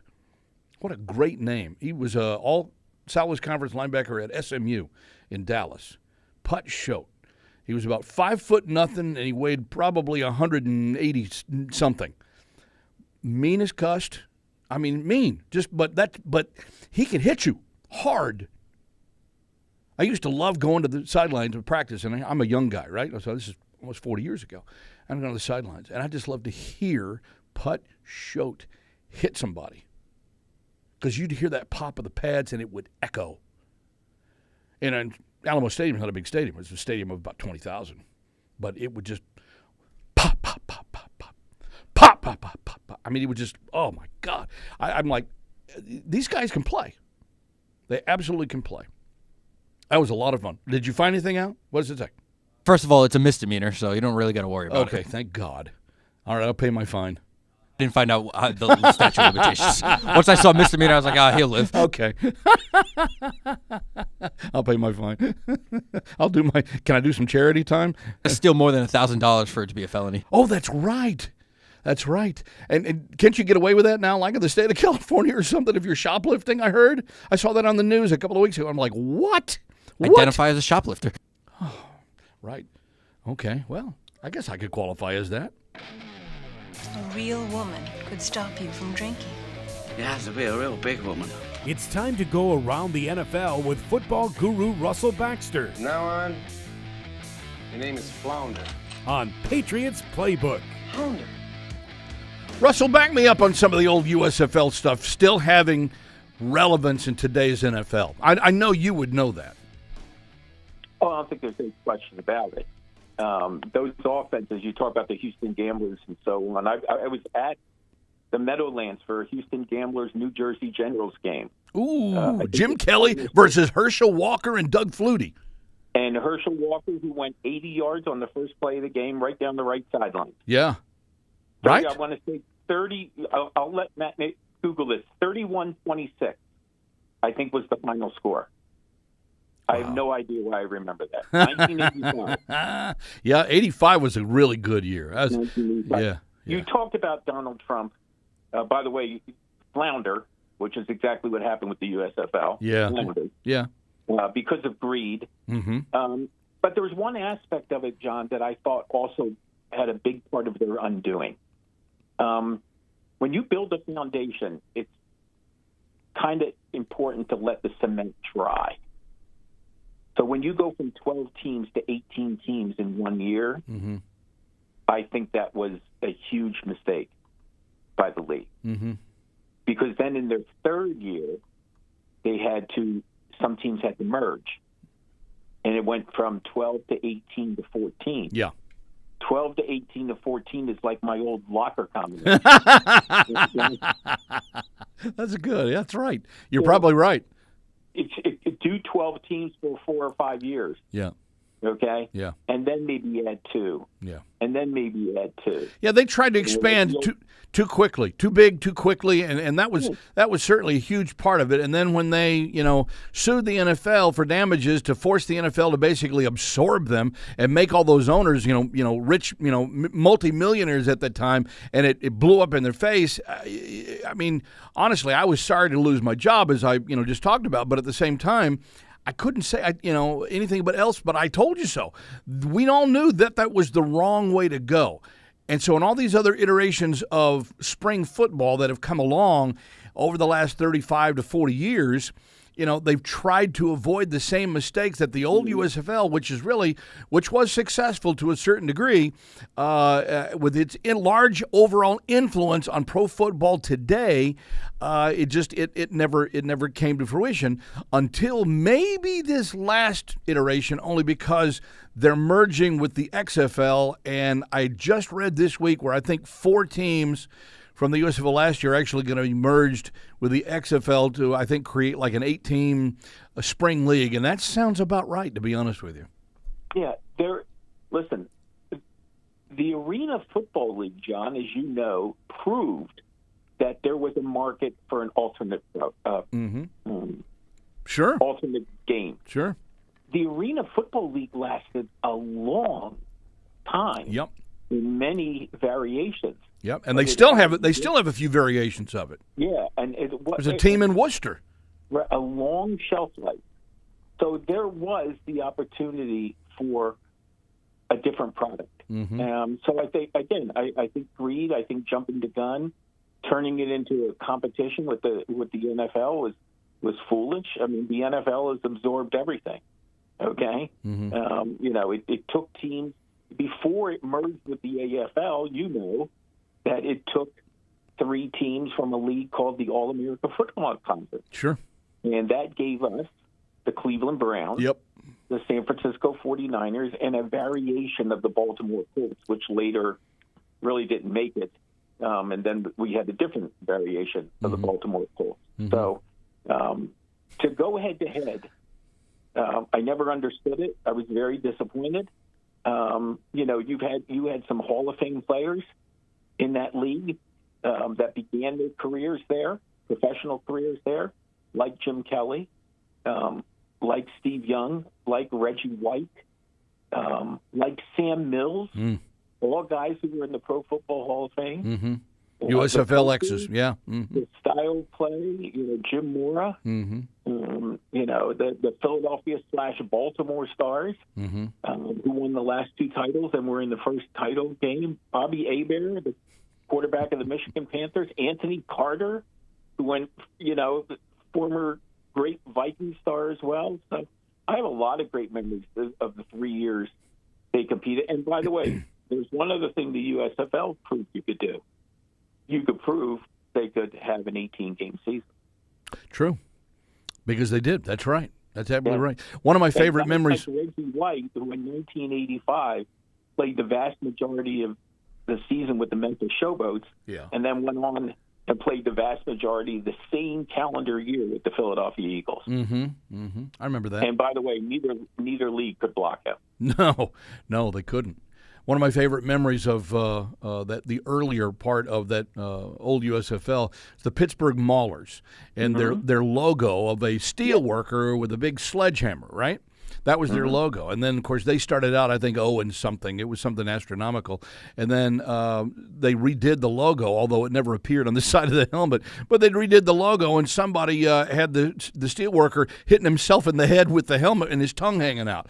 And I've never forgotten that, and I thought that was one of the funniest things. That would be an internet meme that would seize the internet, I think, to this day. Yeah. Oh, I don't think there's any question about it. Yeah. So spring football, also gave the opportunity for players to go on to the NFL, guys who made a name for himself. And one guy that stands out to me, and there's many. Yeah. Wide receiver named Ricky Sanders, who went on with the Washington Redskins, had a monster game in Super Bowl 22 against the Denver Broncos. Yeah, right. So guys like that who use that league, much different than the replacement players in the '87 strike and so on. Yeah. So, yeah. The '80s was an interesting time for pro football, as the union grew stronger and eventually wound up with free agency in the early '90s. So it's a sport that continues to evolve. It's a league that continues to evolve. It's amazing to me that this whole conversation began me talking about Chad Ryland missing kicks, for the New England Patriots, and then we got off on crazy kickers and the whole Peyton Manning, Mike Vanderjagt liquored up kicker statement that he made, and then it turned into a conversation about my old roommate in San Antonio who was a former kicker, and oh my God, just amazing. That's it's amazing which way we can go with this discussion. So I just, but hey, that's the beauty of the sport, really, to be honest with you. It's got so many different tentacles to it. You just never know which way it's going to go. I enjoyed here's a trivia question for you. Did you enjoy the Boston Breakers, the New Orleans Breakers, or the Portland Breakers? Right. Well, I'd have to be partial to the Boston Breakers, of course. Yeah. And I believe that was the first place where the Breakers franchise was located in Boston, correct? I believe so. And then it moved. To New Orleans, and then it moved to Portland. More than the Raiders and the Rams. Yeah, it did. Moved 3 times in less than 3 years. Yes. Yeah, they invented team free agency. Yes, team free agency. 100% correct. All right, so where are we going into Week 16? Again, everybody seems like they got a shot outside of New England, of course. But at the same time, I think that's exactly how the grand poobahs of the sport would want it to be. Everybody with a shot, and we're coming down now to the crunch time where divisional matchups are clearly going to be important. And I think, again, that's what was intended here, was it not? Well, you combine parity in the league, the unpredictability of the league, and add one more game to the schedule to make it even easier for teams to get into the playoff. Mm-hmm. Plus, a couple of years ago, you added a 7th playoff team per conference. So, yes, it is exactly the way it is set up for everybody to stick around. You've got 6 teams eliminated. You've got 4 teams that are already in the playoffs. Only one of them's won the division title, San Francisco. Yep. So 22 of the 32 teams are vying for the other 10 spots. Sounds like fun to me. Sure. Yeah. Tell you, well, that's what you wanted. That's what we. I mean, I almost feel like we're sorry that we're not a part of that party. Right. Well, rarely have they been the last 2 decades. No. And so to see them, 11 losses, that's Belichick's first year. Correct. In New England. 5-11 first year. That's right. Rare indeed for the Patriots not to be one of the teams still around. But, that number will dwindle this week. There's some important games. There's a monster game on Christmas between Baltimore and San Francisco. Yep. But I can only mention this because there's a triple header on Christmas, by the way. Raiders, Chiefs, Giants, Eagles, and Baltimore and San Francisco. But when I see the Chiefs playing on Christmas, John, there's only one thing that you can think of. Oh, the overtime? No. Which one? The overtime game? The double overtime game, which to this day, 52 years later, remains the longest game in the history of the NFL. There we go. That's the one. Yep. That's what I was thinking. Yeah. And it was the last game that the Chiefs played at their old stadium, Memorial Stadium. Oh, no kidding. Yeah. And then they moved in. Talk about dumb luck.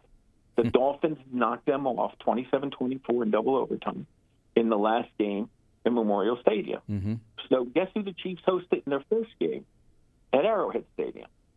The Dolphins. Oh, the Dolphins. Okay. Oh, yeah. Oh, duh. Yeah, right. Exactly. And they lost. Yep. And, of course, Miami didn't lose the rest of the year. Right. That was the perfect season. The perfect season. The 17-0. Yep, absolutely. All right, so we got the 3 games to, as you mentioned on Christmas Day, Raiders, Chiefs, Giants, Eagles, Ravens, 49ers, and all of them have some kind of implication as well. Just got through talking, to Denver about, the Broncos and the fact that, hey, at 10-7, if they win out, and looks like they certainly could, based on who they have in the schedule. If their cards fall out the right way, they could be right there in the hunt for a playoff spot as well. But it has to start this week, with the Patriots, and that's something that you really thought possible with Denver early in the year when Miami put that 70 burger on them. Yeah, it's amazing where they have come from. 0-3. It would be, I think, funny. Both Minnesota and Denver are 7-7 teams that started out 0-3 this year. Yeah. And there's only been 6 teams in NFL history to make the playoffs after an 0-3 start. Just goes to show you right now, though, in this day and age, man, you just, you can't get you can't get your panties in a wad because of what happens in September. Oh, that's exactly right. I mean, listen, one of the things I have in my key stats column, which will be out, sometime today. Okay. Is the unpredictability of these teams from year to year. Okay? Now, I don't know why this caught my eye, okay, but it did. The 8 teams that won their divisions last year. Now, San Francisco's already repeated. Tampa Bay's in first place, so they could repeat. Okay? Mm-hmm. We haven't seen a repeat winner in the NFC East, by the way, in almost 20 years. Mm-hmm. When the Eagles won it 4 straight years. Yep. Just Dallas pulled them off. Detroit hasn't won the division title in 30 years, by the way, with the NFC Central. Right. Kansas City's going for their 8th straight. Jacksonville's trying to hold off 2 teams. I mean, they could repeat. Cincinnati is not going to repeat. I mean, they can't win the division. And Buffalo is going to be hard-pressed to get past the Dolphins. Right. But I found this pretty astounding that the 8 division winners, hear me out for a second. So the 8 division winners last year were Buffalo, Cincinnati, Jacksonville, and Kansas City. Okay. Philadelphia, Minnesota, Tampa Bay, and San Francisco. Right. John, do you know that 6 of those 8 teams this year have had 3-game losing streaks or longer? I mean, I'm not surprised by that. I'm not. Just like teams you and I have talked about this before. Right. Teams that, are last place one year are competitive the next, which is why I really never lost hope, although the Patriots got to figure out a way to get started with it. But I think, New England has a strong enough core defensively, and I've said this from the get-go, certainly when things were really bad about 2 or 3 weeks ago, that, hey, I could see this team with the right guidance and the right quarterback and the right offense turn it around pretty quickly if they add the right pieces to the puzzle through free agency. Yeah, it is. I mean, you have to be pretty, for lack of a better word, you have to be pretty bad not to be competitive in a year or 2 after a bad year. Mm-hmm. Okay? Because it's set up for you to bounce back. That's why when you've seen what happened, to the Broncos, for instance, the Broncos haven't played or won a postseason game since they won the Super Bowl. Oh, wow. 8 years ago. That's a long time. That's quite. I mean, the Jets obviously have the longest playoff drought in the league. They haven't been there since 2010. But some of these other teams that are perennial contenders that have fallen off. I mean, during the 1970s, 80s, most of the 90s, and even in the early 2000s, the Raiders were a powerhouse that were always competitive. Over the last 20 years, they've been one of the. They're like in the Cleveland Browns conversation. Mm-hmm. So, it's like I said, it's hard to believe you can't bounce back. Now, Cleveland seems to be a team that finally seems to have figured it out. If they make the playoffs this year, it'll actually be twice in 4 years under Kevin Stefanski and with different quarterbacks. Now, of course, they've got a defense that scare the bejesus out of you. Even when they play. Think about this about the Browns. And wackiness. Mm-hmm. They've gone through 4 different starting quarterbacks. They've turned over the ball 30 times, John, this year in 14 games. and yet they're 9-5 and right on Baltimore's heel. Yeah, that's insanity winning out. Yeah, 30 turnovers in 14 games. 30 Do the math. 14 games. Yeah. Okay, there are bakeries in our country that don't have that kind of production. That's true. Yep. Wow. I mean, Joe Flacco threw 3 picks last week, but still threw for 374 yards. Right? Yeah. And by the way, a lot of credit to the franchise. You know, Jim Schwartz has that defense playing. You know, but you go back to the second week of the season, one of the best running backs in this league, Nick Chubb, went down for the year, and they have managed to survive without him. In fact, they're still a top 10 team in the league when it comes to running the football without him. Yeah. Wow.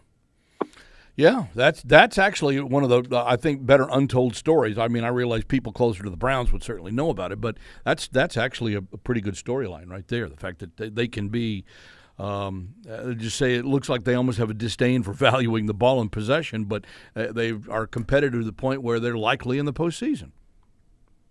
Yeah, you know, they've got the jump. You know, and if they beat Houston this week, they'll put themselves in a really good position. Yes, they will. You know, they won at Indianapolis earlier this year. They lost to Denver a couple of weeks ago, and they lost to the Rams badly a couple of weeks ago. And again, it has to do with their instability of quarterback. And as good as their defense can be, sometimes it's, you know, can be very, very generous in terms of pass yards and so on. So there's a little erraticness there. But Sure. You know, the Browns are, to me, are very, very fascinating. What we could use? We could use a Lions-Browns Super Bowl. I mean, I kind of halfway am sort of rooting for that, and not because, you know, people roll their eyes or, you know, they think it'll be boring or anything, but because we haven't had either Detroit or Cleveland in the Super Bowl. One of those teams would have to win. One of those teams would have to lose, and I actually think that would be a great story unto itself. Yes, and also it would bring back, you want to talk about nostalgia. The teams in the 1950s were the Cleveland Browns and the Detroit Lions. Right. I believe both franchises, and I'm talking about NFL, I know what the Browns did in the AAFC. They won the title all 4 years. Yes, they did. They have 8. And I knew you would know that. I knew you would remember that because you were there, right? Yeah, I think I was in the third row. But the stadium was only 4 rows high. So. Yeah, all right. But I believe the Browns won the NFL title 3 times in the 50s, and the Lions won the title 3 times in the 1950s, and more times than not, they played each other for the title. They were the dominant franchises. That's exactly right. Before, I mean, we don't really think of the NFL, certainly the modern day game, existing pre-Green Bay Packers dynasty and the first Super Bowls in the 1960s. We just don't. But those were the teams that ruled the roost. The old Browns, sure, absolutely. They were part of that. The old Lions, and I would say to an extent the old New York Football Giants. Yes, no, there's no question about it. To a degree, even the Bears. The old Baltimore Colts. Yeah, exactly. The Colts won back-to-back titles in 58 and 59. 58, 59. So that's right. It was a different league, and so on. So there's only 4 teams that haven't been to the Super Bowl. We already mentioned 2. The Texans and the Jaguars.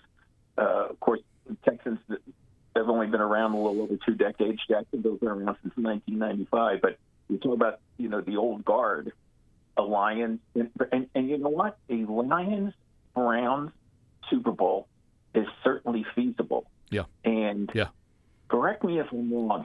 How is this for a storyline? These were the 2 teams, the only 2 teams that have ever gone at 0-16 in a season. Oh, that's right. Yeah. And who is the defensive coordinator for the Browns right now? One-time head coach Jim Schwartz. That's exactly right, of the Detroit Lions. That's exactly, You've got storylines abound all over the place. Wow. With those teams. Yeah. And it's Joe Flacco, and he gets to. Joe Flacco's already been a Super Bowl MVP. Fun stuff. Yeah, that's good. I mean, that's why we keep coming back to it, because we keep creating storylines for ourselves, I guess, right? Yeah. And the one thing we do know this year is that the 2 teams that won the Super Bowl last year have proven to be more than a little vulnerable. Yeah. Yeah, and I think that's, again, part of the beauty of the modern-day NFL is the parity that has been built within. And it seems like, if you have the right people in place, the right smarts, and I think this is what probably causes Patriots fans' teeth to grind just ever so slightly of late, because it seems like Bill Belichick sometimes does get stuck in his ways as they try to get back to some semblance of what they were, in the Tom Brady era, and it may still take some work. And we know the bottom line is that discussion is not going to rear its ugly head again until this season is completed, and we're 3 weeks away from that happening at the very least. So we can't really turn the page here in New England until the present season is over with. Yeah, and I will also say this about what the Patriots accomplished for 20 years. But there were, I would say, at least 2 occasions with their 6 titles. And this is not a criticism. They probably weren't the best team in the league when they won Super Bowls a couple of times. They were in 2004.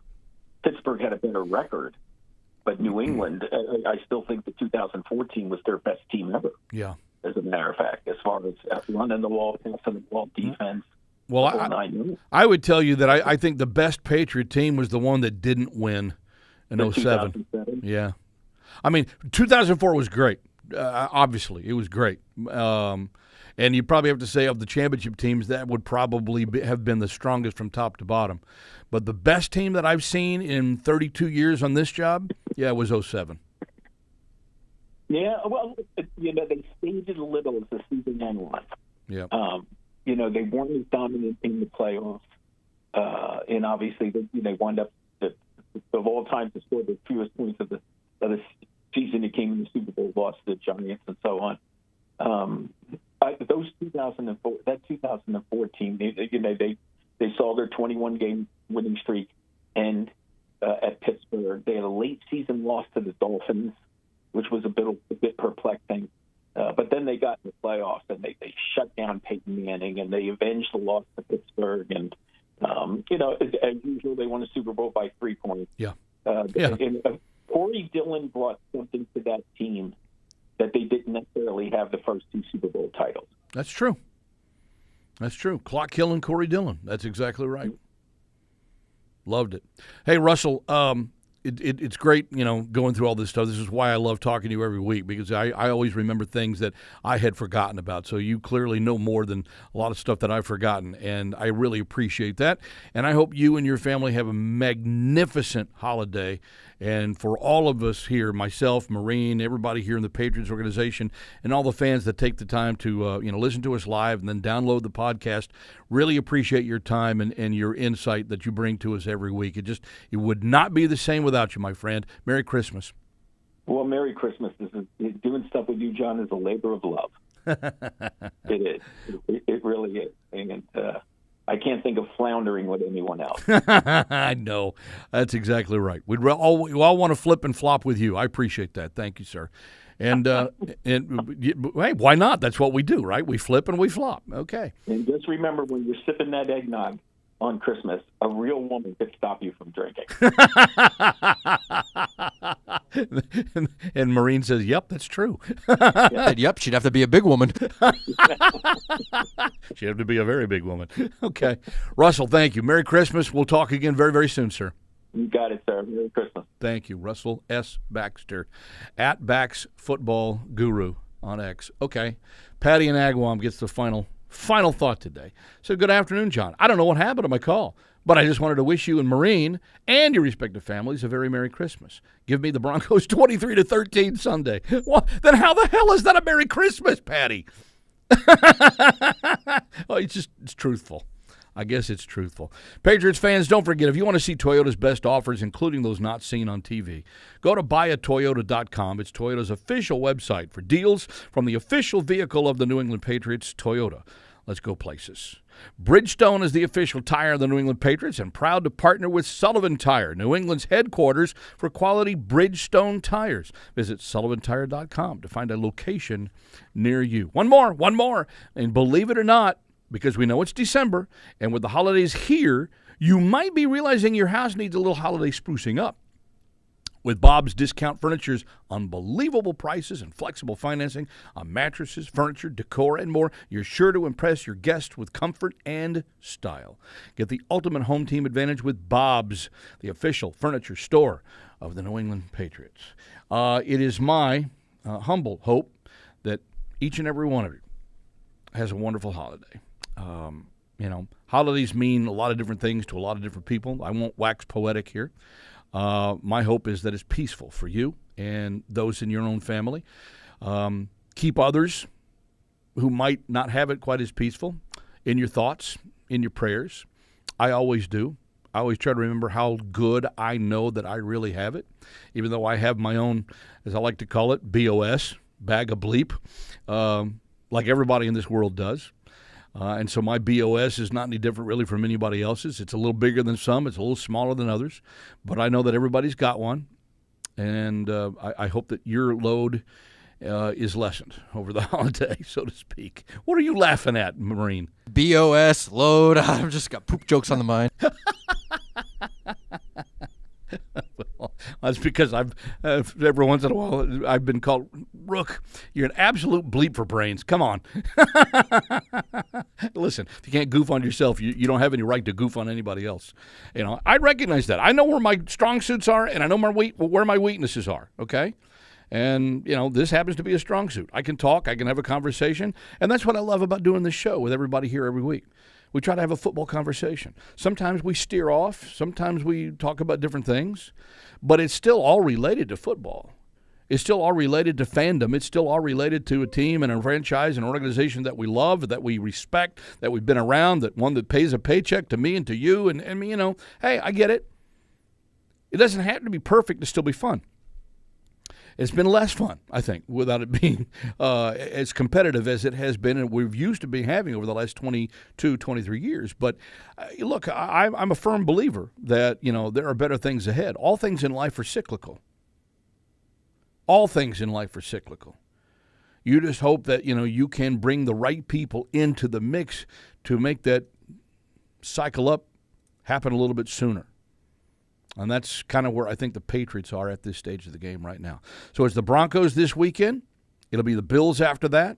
And we wrap up here with the final one at Gillette against the Jets. The Patriots are going to somehow, some way, figure out a way to get a very high draft pick. We don't yet know who's going to make the call on those draft picks, but I would assume that decision likely, in spite of everything and despite everything that you've heard in the media over the last few weeks, likely there's some organization behind that. In other words, I don't know that a final decision's been made because I still think a lot can happen in 3 weeks. But at the same time, I would be surprised to see this team continue, with Bill as head coach. We've said this, I think, each of the last 6 weeks of this program. Does he deserve the chance? Yeah. Part of me certainly thinks so. And there's another part of me that thinks maybe a clean break is the best thing for the Patriots. So, I realize I'm being a little ambivalent here, but I see both sides of the story. Whatever the case may be, we're going to be here to talk about it. And we're going to be here to let you vent. We're going to be here to let you give your opinion and your thought, and everybody's opinion counts. Everybody has an opinion, just like everybody's got a belly button and a few other orifices. See, now, if he wouldn't giggle on the other side of the glass, if he wouldn't giggle at that, that was perfectly innocent. And then Marine starts, you can see his That's cheeks. your problem, Marine. Okay, he starts, yeah, I know, right? Okay, I know. Love you, brother. Merry Christmas to you and your kids and your wife and your family. And Merry Christmas to every one of you, even if you don't celebrate. Merry damn Christmas to all of you. That's kind of how I feel. Happy holiday, whatever you want. Happy Hanukkah, I'm all in. I'm all in. Festivus for the rest of us. I'll go on that too. All right? Same Pat's time, same Pat's channel. Have a wonderful holiday. We'll be back next Wednesday. We'll kind of recap what happens this week with the Broncos and maybe talk about what will happen with the Bills as we count it down and a new year and hopefully a new era in Patriots football. Merry Christmas. Talk to you next week. Thank you for downloading this podcast. Subscribe on Apple, Google Play, and everywhere else you listen.